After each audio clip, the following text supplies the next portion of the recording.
हिमाचल सरकार में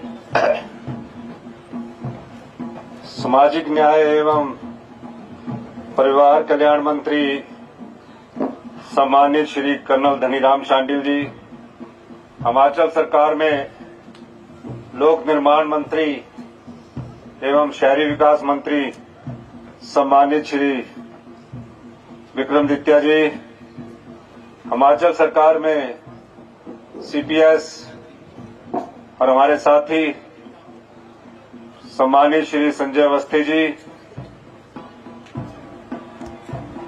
लघु बचत के हमारे अध्यक्ष श्री प्रकाश करण जी, मंडल कांग्रेस कमेटी अर्की के अध्यक्ष सतीश कश्यप जी, रमेश ठाकुर जी जो पूर्व कांग्रेस अध्यक्ष थे, जगदीश ठाकुर जी जो हमारे बागल के लैंड यूजर सभा के अध्यक्ष हैं, सभी सम्मानित देवतागण, ट्रक सोसाइटी के प्रधान एवं सदस्य, दूर दराज क्षेत्र से आए मेरे सभी गांववासी, बुजुर्ग, माताएं, बहनें, युवा साथियों, कल 15 महीने हमारी सरकार को पूरे होने जा रहे हैं। जब हमारी सरकार बनी उस समय कांग्रेस पार्टी ने मुझे आशीर्वाद दिया और मुख्यमंत्री के पद पर मुझे आपकी सेवा करने का मौका मिला। मुख्यमंत्री बनने से पहले मैं 20 साल तक विधायक रहा। मैं पहले कभी भी मंत्री के पद पर नहीं रहा।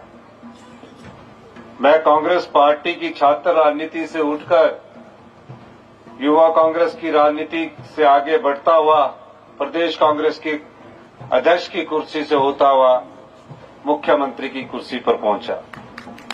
मैंने जीवन के कई पड़ाव देखे हैं। एक आम परिवार से उठकर, एक किसान परिवार से उठकर, एक कर्मचारी का बेटा होकर और जीवन के संघर्ष से सीखते सीखते जब मैं मुख्यमंत्री की कुर्सी पर जिस दिन मैं शपथ ले रहा था, मेरे मन में सिर्फ एक ही विचार था कि आप लोगों की, आम लोगों की, गरीब लोगों की, किसान के लिए, महिलाओं के लिए, युवाओं के लिए किस प्रकार की योजना बनाई जाए। रात भर सोचता था, दिन रात मेहनत करके मैंने कुछ योजनाएं आपके सामने लाई। 15 महीने में जिस सरकार की आर्थिक व्यवस्था पूरी तरह चरमरा गई हो, जिस सरकार के पास खजाना खाली हो और जिस सरकार को रोजमर्रा का खर्चा चलाने के लिए कर्जे पर निर्भर रहना पड़ता हो, उस प्रदेश का हाल आप जानिए। एक ऐसी व्यवस्था जो पिछले 40 साल से चल रही थी, सरकारें बनती थी, सरकारें चली जाती थी, फिर दूसरी सरकार आ जाती थी। हमने उस व्यवस्था में परिवर्तन किया। मैंने जब अधिकारियों की बैठक ली, अधिकारियों की बैठक लेने के बाद मैंने उनसे पूछा, ये प्रदेश कब तक कर्जे के सहारे आगे बढ़ता रहेगा और कब तक हम कर्जे के सहारे इस प्रदेश की जनता पर आए दिन नए नए टैक्स लगाते रहेंगे और आपसे पैसा वसूलते रहेंगे। उस दिन मुझे अधिकारियों ने कहा, 40 साल से तो ऐसे ही चल रहा है। मैंने कहा, इस व्यवस्था को बदलने की जरूरत है और धीरे धीरे हमारे अथक प्रयासों से, हमारी कैबिनेट के सभी सदस्यों के प्रयासों से हम 12-12 बजे तक बैठक करते रहे और इस व्यवस्था को बदलने की प्रक्रिया शुरू हुई। कुछ नियम परिवर्तन किए गए, कुछ कानून में बदलाव किया गया। गांव का दर्द मैं जानता था, आम इंसान की पीड़ा को भी मैं जानता था। इस बीच में मुझे कुछ युवा साथी मिले, मेरे पास आए। कुछ बेटियां थी और कुछ पढ़े लिखे युवा नौजवान जो पीएचडी करके आए, कह रहे थे कि जो हमीरपुर का सबॉर्डिनेट सिलेक्शन बोर्ड है उसमें हमारे सारे पेपर ठीक हुए, लेकिन हमें रोजगार नहीं मिल सका। मैंने कहा क्या बात है? कहते हैं जब हम एक ऐसे युवा साथी को जो योग्य नहीं था उसको सरकारी में नौकरी में जाते हुए देखते हैं तो हमें लगता है कि कहीं ना कहीं किसी न किसी प्रकार से कोई भ्रष्टाचार हो रहा है। हमने उनसे पूछा कि आप कैसे कह सकते हैं?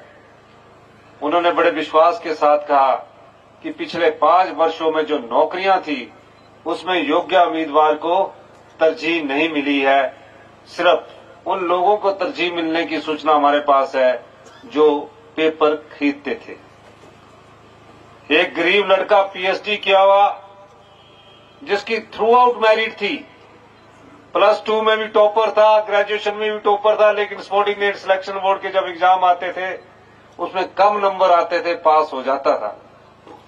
मैंने जब उसकी सारी मार्कशीट देखी उसके बाद मैंने विजिलेंस के अधिकारियों को बुलाया। मैंने बोला कि ये भी एक पीएचडी करने वाला लड़का क्लर्क का टेस्ट पास नहीं कर सकता और इसका साथी जिसने +2 की है वो सा टेस्ट पास कर रहा है। तो मैंने उसी समय ये समझ लिया कि सबॉर्डिनेट सिलेक्शन हमीरपुर में कोई घोटाला होने जा रहा है। जाल बिछा और सही मायने में जितने भी पिछले 5 साल से पेपर हो रहे थे उनमें पेपर बेचे जा रहे थे, उसमें उस सबॉर्डिनेट सिलेक्शन बोर्ड के कर्मचारी सम्मिलित थे। मेरे पास रिपोर्ट आई, उन्होंने कहा कि ये युवाओं के भविष्य के साथ खिलवाड़ है, मुझे फैसला करना था।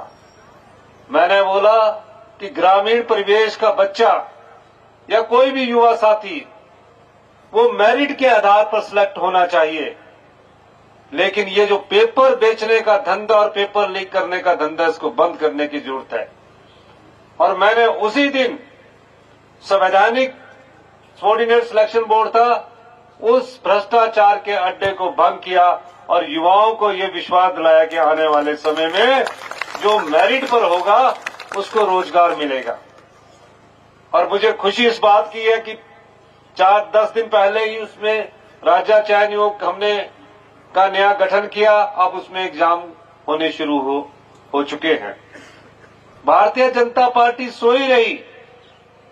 भारतीय जनता पार्टी के पूर्व मुख्यमंत्री जयराम ठाकुर जी आंखें बंद करके सोए रहे। उनके सामने कई ऐसे उदाहरण आए। पुलिस भर्ती उनके समय में हुई जिसमें पेपर लीक किया गया। हजारों युवा जो पुलिस भर्ती में बैठे, जब पता चला कि पेपर लीक हुआ तो उस पेपर को भंग किया, लेकिन दोबारा से उस पेपर को लिखित में शुरुआत की और दोबारा से उस पुलिस भर्ती को किया, लेकिन कोई इंक्वायरी नहीं की। इसका मतलब वो लोग भ्रष्टाचार में शामिल थे। हमने इंक्वायरी भी की और भ्रष्टाचार पर लगाम भी लगाई। उसके बाद हमने कहा युवा इस प्रदेश की रीढ़ की हड्डी है, इन्हें रोजगार मिलना चाहिए। और पिछले 15 महीने में 6,500 हम टीजीटी-आर, संस्कृत, जेवीटी सब बैच वाइज भर्तियां हमने शुरू कर दी है। और सबॉर्डिनेट सिलेक्शन बोर्ड के अलावा पब्लिक सर्विस कमीशन को भी बोल दिया गया है कि इनकी लिखित परीक्षा कीजिए। 20,000 हमने रोजगार के अवसर इस 15 महीने में पैदा किए, जिसमें वन मित्र आईपीएच में 10,000 पोस्टें हैं, पुलिस में 1261 पोस्टें हैं, पटवारी की 9,984 पोस्टें हैं। ये सब पोस्टें आपके युवा वर्ग के लिए हम निकालने जा रहे हैं। यही नहीं, भारतीय जनता पार्टी के लोग चीख चीख कर कह रहे थे गारंटियों को क्या होगा। बात सही थी, पैसे है नहीं, फिर भी हमने हिमाचल प्रदेश के 1,36,000 कर्मचारी जो एनपीए में थे, जिन्हें रिटायरमेंट के बाद सिर्फ 3500 रुपया पेंशन मिलनी थी, हमने उस व्यवस्था में परिवर्तन किया। और जो हमने वादा किया था अपनी पहली गारंटी में का, पहली ही कैबिनेट में 1,36,000 सरकारी कर्मचारियों को ओल्ड पेंशन स्कीम दी, और उनका बुढ़ापा सुरक्षित किया। ये सरकार की कटिबद्धता होती है। उसके अलावा जब हमने पहला बजट प्रस्तुत किया, पहला बजट प्रस्तुत करते समय मेरे मन में सिर्फ ये विश्वास था कि हमारा जो कार्यकाल है और जो हमारा बजट है वो समाज के अंतिम व्यक्ति तक पहुंचे। उस दिशा से हमने कार्य करना शुरू किया। इसी बीच यहां भागल के अदानी ग्रुप ने भी यहां अपना सीमेंट प्लांट बंद कर दिया, अंबुजा वाले ने भी सीमेंट प्लांट बंद कर दिया। बहुत दबाव था हमारे पर, लेकिन हमने आपके अर्की के जो लैंड यूजर थे उनकी बात सुनी, जो ट्रक ऑपरेटर थे उनकी बात सुनी। सरकार उनके साथ कंधे से कंधा मिलाकर खड़े रही, लेकिन किसी धनवान के आगे नहीं झुकी। आम लोगों के आगे हम साथ कंधे से कंधा मिलाकर खड़े रहे। अभी ये चल ही रहा था कि इतिहास की सबसे बड़ी त्रासदी, इतने अत्यधिक बारिश हमारे जीवन काल में हमने पहले कभी नहीं देखी। तकरीबन 16,000 घरों को नुकसान पहुंचा, 4,000 घर पूरी तरह नष्ट हो गए। पूरे हिमाचल प्रदेश में तबाही का ऐसा मंजर था, जिस जगह भी मैं जाता था परिवार के परिवार बेघर हो गए। लोग रो रो के कहते थे, सब परिवार के सदस्यों ने मिलकर एक घर बनाया, रात को हम उस घर में सोए, अगले दिन वो घर हमें छोड़कर चला गया, पूरा का पूरा तबाह हो गया। तबाही का ऐसा मंजर, चाहे गांव थे चाहे शहर थे, बरसात ने ऐसा प्रलय भाया कि 16,000 परिवार सड़कों पर आ खड़े हो गए। हमने टेम्परेरी तौर पर उनको तंबू मुहैया करवाए, लेकिन जब मैं तंबुओं के अंदर गया वो स्थिति मुझसे देखी नहीं गई। मैंने आके ही शाम को अधिकारियों की बैठक ली और कहा, जो ये लोग छोटे छोटे बच्चे हमारे तंबुओं के बीच रह रहे हैं, जिनके पास एक पक्का घर था, हर प्रकार का साजो सामान अपने पक्के घर में सजा कर रखा हुआ था, पानी उसे बह कर ले गया।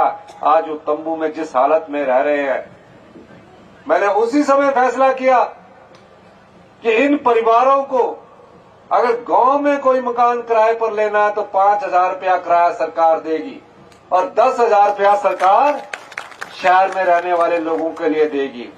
छोटे छोटे बच्चे जो 8वीं 9वीं क्लास में पढ़ते थे हमारे पास आए कि पिछले 10 दिन से हम स्कूल नहीं गए हैं।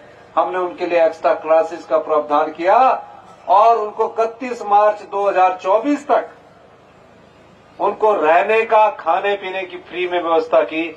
ऐसा हिंदुस्तान में करने वाला हिमाचल प्रदेश पहला प्रदेश बना। परिवारों को बसाने की बात आई, मैं हिमाचल की जनता का धन्यवाद करता हूं, उन प्यारे प्यारे बच्चों का धन्यवाद करता हूं जहां केंद्र सरकार ने हमारी कोई मदद नहीं की। छोटे छोटे बच्चे अपने गुल्लक लेकर हमें दान दिया और तकरीबन 250 करोड़ रुपया हमें दान के रूप में मिला। यह ऐतिहासिक दान था। कई लोगों ने अपनी एफडी तोड़ के हमारा ऐतिहासिक दान दिया। हमने इन सब बातों को, उनके प्यार को, गुल्लक में दान कोई बड़ा नहीं होता, लेकिन उनकी भावना उसमें इतनी ज्यादा थी जिसने हमें और मजबूत किया कि इन 16,000 आपदा प्रभावित परिवारों की मदद करनी है। मेरी अधिकारियों से बैठक हुई। अधिकारियों की बैठक के बाद सब लोगों ने ये कहा कि हम सिर्फ 1.5 लाख रुपया मकान के लिए दे सकते हैं। मैंने कहा इस कानून को बदलो। कहा ये कानून नहीं बदला जा सकता। मैंने उस कानून की किताब को उठाया, घर में पढ़ा, अगले दिन मैंने नियम को देखा और उसके एक हफ्ते के अंदर हमने उन आपदा प्रभावित परिवार जो बेघर हो गए थे, जो एक रात अपने पक्के घर में सोए हुए थे या कच्चे घर में सोए हुए थे, उनको हमने 1.5 लाख से बढ़ाकर 7 लाख रुपए की आर्थिक सहायता दी। कहीं से पैसा नहीं आ रहा, लेकिन हमारी सरकार के मंत्रिमंडल के सभी सदस्यों ने एक निर्णय किया, सब प्रकार के बजट में हमने कटौती की और जो भ्रष्टाचार के द्वारा पैसा बाहर जा रहा था उस पर मैंने रोक लगाई। और आज मुझे खुशी है कि 16,000 परिवारों को पहली किस्त के रूप में, जिसमें 4,000 परिवारों को 3 लाख रुपए और 13,000 घरों को 1 लाख रुपए की आर्थिक सहायता मिल चुकी है। मैंने कहा इनको बिजली का कनेक्शन भी फ्री होना चाहिए, पानी का कनेक्शन भी फ्री होना चाहिए। ये दर्द हमारे सीने में उन परिवारों के लिए था, क्योंकि हम भी आम परिवार से उठकर राजनीति करने आए हैं। हमें भी पता लगता था कि जब अगर घर बनाने में कितनी दिक्कत होती है, हमें भी पता है कि एक घर बनाने के लिए हमारी सारी पूंजी चली जाती है। तब मैंने उनकी 7 लाख रुपए सहायता की कि एक आम आदमी, एक आम परिवार का सदस्य आज मुख्यमंत्री की कुर्सी पर पहुंचा है, जो आपका दर्द जानता है। पटवारी के चक्कर लगाते लगाते गरीब किसान, आम आदमी थक जाता था। तकसीम दादे के समय शुरू होती थी, पोते के समय खत्म होती थी। मैंने रेवेन्यू लॉ में बदलाव कर दिया, कानून में बदलाव कर दिया। पटवारी से लेकर तहसीलदार से लेकर डिप्टी कमिश्नर तक कहा, गरीब किसान, आम आदमी कभी पिसना नहीं चाहिए। वो इंतकाल के चक्कर लगाते लगाते उसके जूते घिस जाते, कभी पटवारी कहीं गया होता है। 3 महीने बाद जब मुझे रिपोर्ट आई, खुद मैं बैठ के करता रहा। 90,000 इंतकाल हो चुके थे, 7,500 तकसीम पूरी हो चुकी थी। अभी इस परिस्थितियों से निपटारा चल ही रहा था। हमारा दूसरा बजट प्रस्तुत होने वाला था। दूसरे बजट के लिए हमने दिन रात मेहनत की और मैंने सभी अधिकारियों से पूछा, जो हमने भ्रष्टाचार पर चोट लगाई है उससे हमें कितना राजस्व मिला। उन्होंने कहा, ये पहली बार किसी मुख्यमंत्री ने यह सोचा है जो आय बढ़ाना चाहता है। मैंने बोला, मैं आय तो बढ़ाना चाहता हूं, लेकिन जितना पैसा आया मैं जनता के बीच में भी बांटना चाहता हूं। बजट बना, जो प्रदेश 90,000 करोड़ रुपए के कर्जे के नीचे दबा हुआ था, जहां 10,000 करोड़ की लायबिलिटीज थी, धीरे धीरे हमने वित्तीय कुप्रबंधन को ठीक करके आगे बढ़ना शुरू किया। अर्थव्यवस्था में 1 साल में हमने अर्थव्यवस्था में 20% का सुधार किया। बजट के समय मैंने कहा, यह किसान को भी मिलना चाहिए, पशुपालक को भी मिलना चाहिए, सरकारी कर्मचारी को भी मिलना चाहिए, खेल कूद वाले व्यक्ति को भी मिलना चाहिए, समाज की सभी वर्गों को मिलना चाहिए। बजट बनाते बनाते एक बात मेरे ध्यान में आई।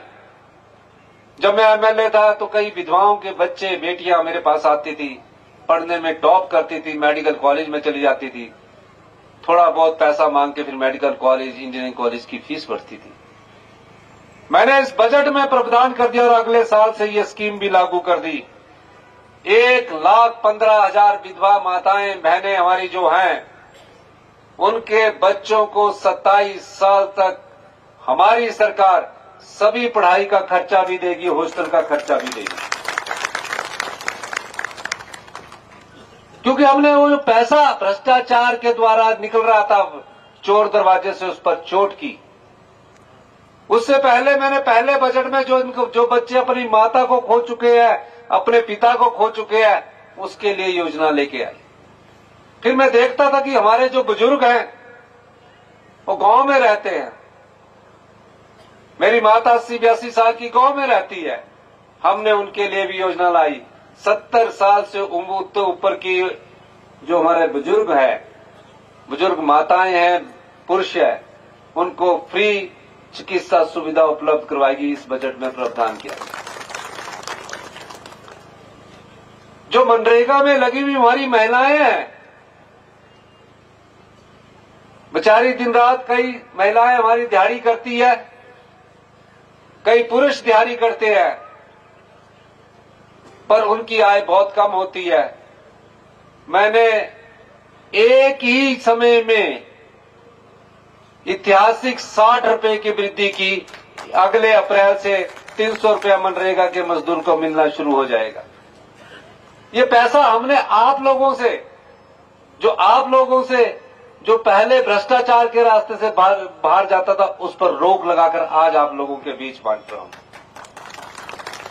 किसान है, किसान की आय का मुख्य साधन पशु होता है, पशु के साथ उसकी खेती होती है।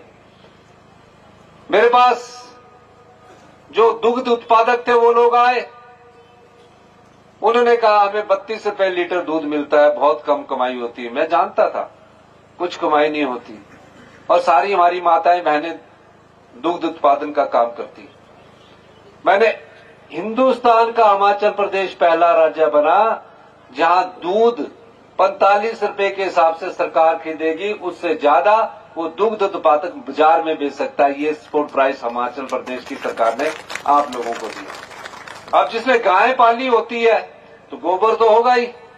हमने कहा कि गोबर आधारित जो खेती करेगा, प्राकृतिक यूरिया का प्रयोग नहीं करेगा, 12-36 जो खाद होती है उसका प्रयोग नहीं करेगा, तो उससे सरकार 40 रुपए प्रति किलो के हिसाब से गेहूं खरीदेगी, 30 रुपए किलो के हिसाब से मक्की खरीदेगी, ताकि हमारा जो युवा है, गांव में बैठा हुआ युवा, उसके पास 20 से 25 हजार रुपया आपको मिले।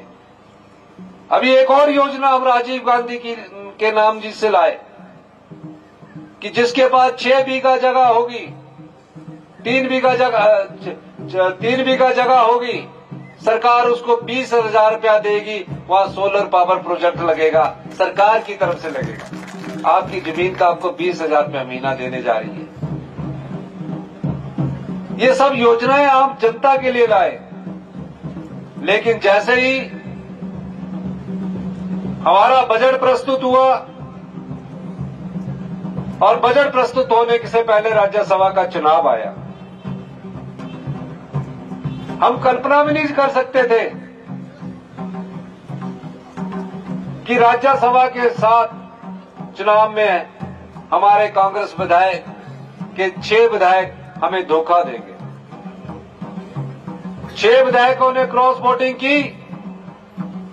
उसके बाद जो आम लोगों के लिए, आपके लिए बजट था, उसमें उन्होंने अपने आप को उस बजट से दूर रखा। अगर बजट पास ना होता तो सरकार गिर जाती। आप लोगों की जो लिए हम योजना लाए थे वो धरातल पर ना उतर पाती। हमने हिम्मत नहीं हारी। आज जो वो 6 विधायक है, चोरी छिपे इधर से उठकर उधर जा रहे हैं, कभी ललित होटल में रह रहे हैं, कभी ऋषिकेश के ताज होटल में रह रहे हैं। वो क्यों ऐसा कर रहे हैं? क्योंकि उनके मन में जो डर है वो छिपा हुआ है, क्योंकि उन्होंने गलत किया है। जहां ये लोग, भारतीय जनता पार्टी के लोग, जहां जनता की वोट से नहीं जीत सकते, जहां ये जनता की वोट से नहीं जीत सकते, वहां नोट के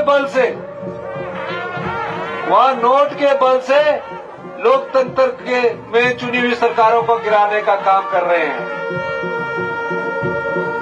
अब नोट के बल से जो लोग चुनी हुई सरकारों का काम कर रहे हैं, क्योंकि जनबल ने उनका साथ नहीं दिया, जनता उसको आने वाले समय में सबक सिखाएगी।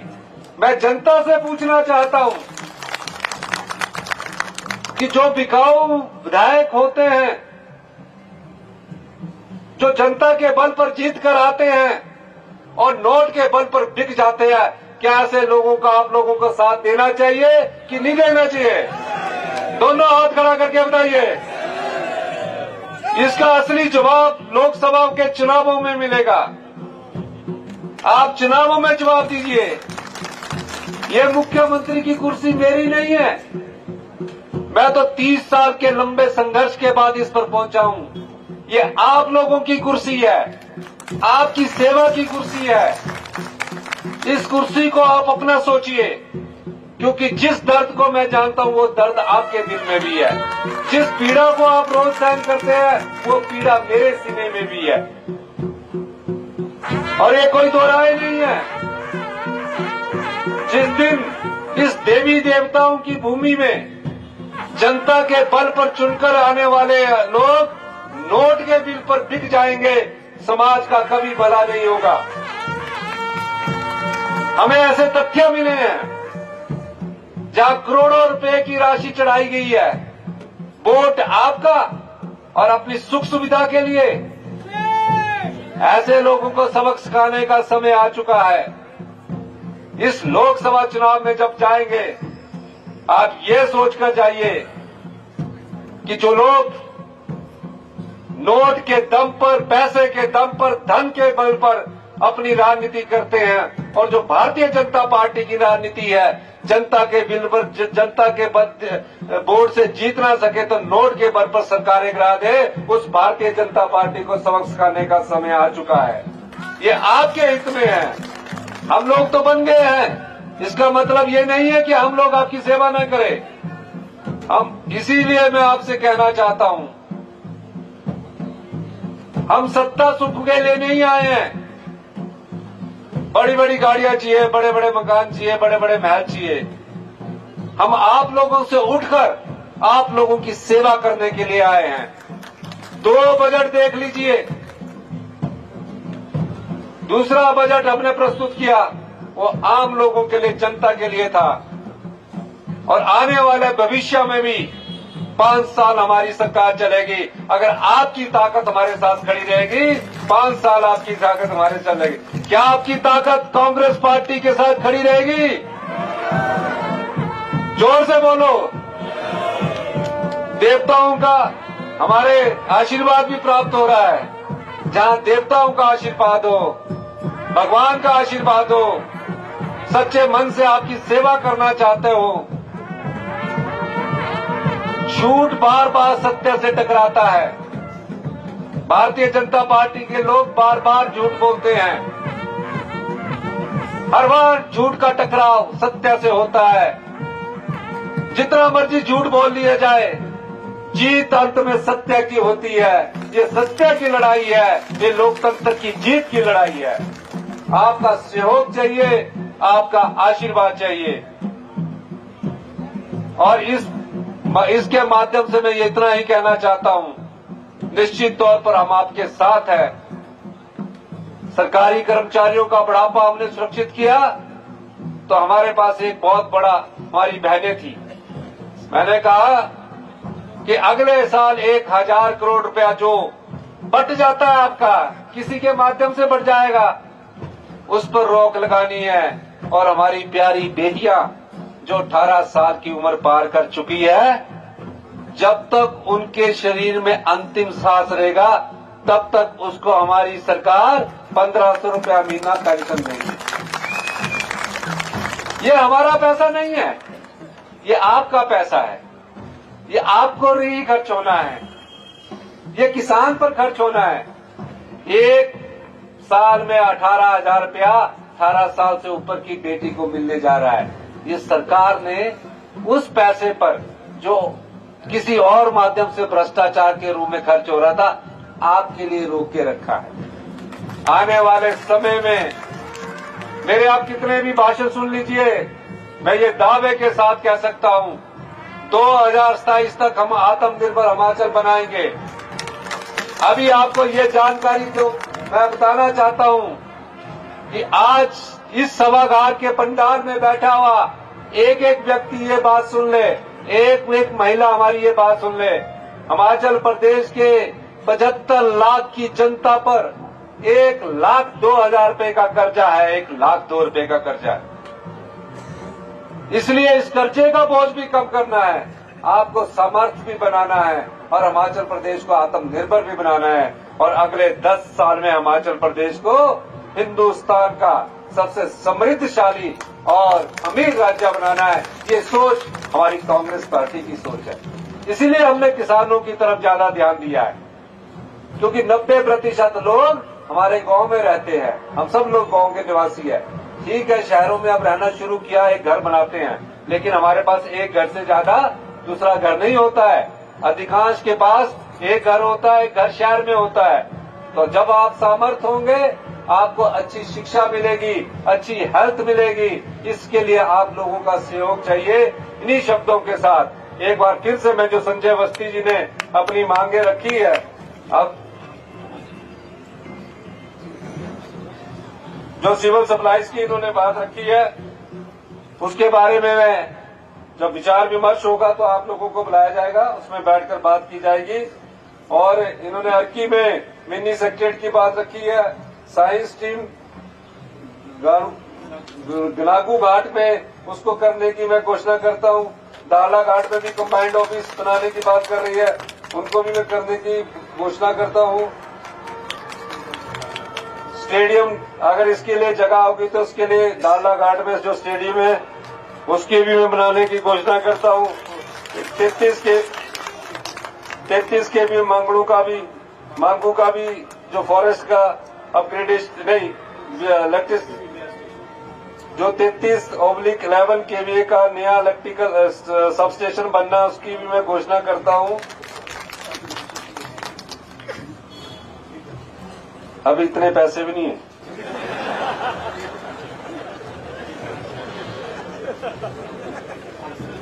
अपग्रेडेशन ऑफ पीएससी दिग्गल टू सीएससी की घोषणा करता हूं। और इंडोर स्टेडियम एक अर्की में इन्होंने बोला है और अर्की में करने की, और आईटीआई इन मौलाना, इसके लिए हम एक नीति बना रहे हैं। उस नीति के अनुसार अगर आएंगे तो उसको करने की घोषणा कर दूंगा।